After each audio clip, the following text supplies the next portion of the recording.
In today's video, I'm going to teach you how to add a new ticket in Zendesk support using the agent interface, along with some tips for good ticket creation practices. So, let's dive right in. First things first.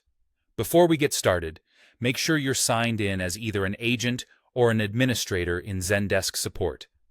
This is important because without the proper permissions, you won't be able to create new tickets. Once you've confirmed that, head over to the top toolbar in your Zendesk interface. There, you'll want to either hover over or click on the plus add button. From the drop-down menu that appears, select Ticket.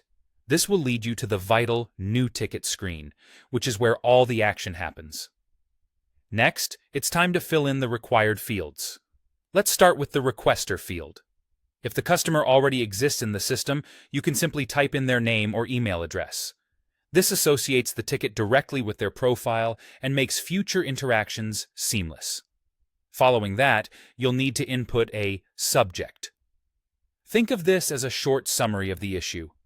How would you convey the essence of the problem in just a few words? It's crucial to keep it concise, yet informative. Now, let's move on to the description or comment area.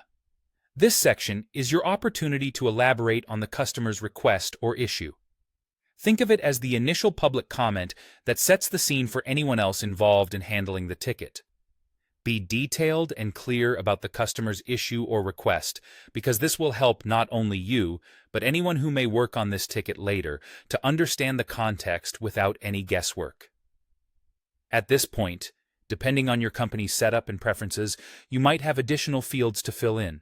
These could include the type of issue, priority level, any relevant tags, the assignee or group that will handle the ticket, and any custom fields that are part of your organization's workflow.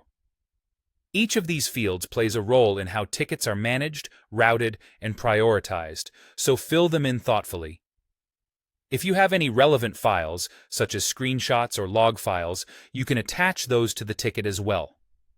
This step is optional but highly recommended if additional context is needed to address the issue effectively. Files can provide valuable insights into the problem the customer faces and are often crucial for technical issues. Once you've filled out all the necessary information and attached any relevant documents, you're ready to finalize the process. Simply click Submit or Create, depending on your interface's wording. Congratulations! The ticket will now appear in your list and be available for routing, assignment, and further action. And there you have it. Creating a new ticket in Zendesk support is as straightforward as that. Remember, taking a little extra time to fill out tickets thoroughly and thoughtfully can make a significant difference in the customer support experience. Thanks for watching, and I hope this guide has been helpful for your Zendesk ticket creation process.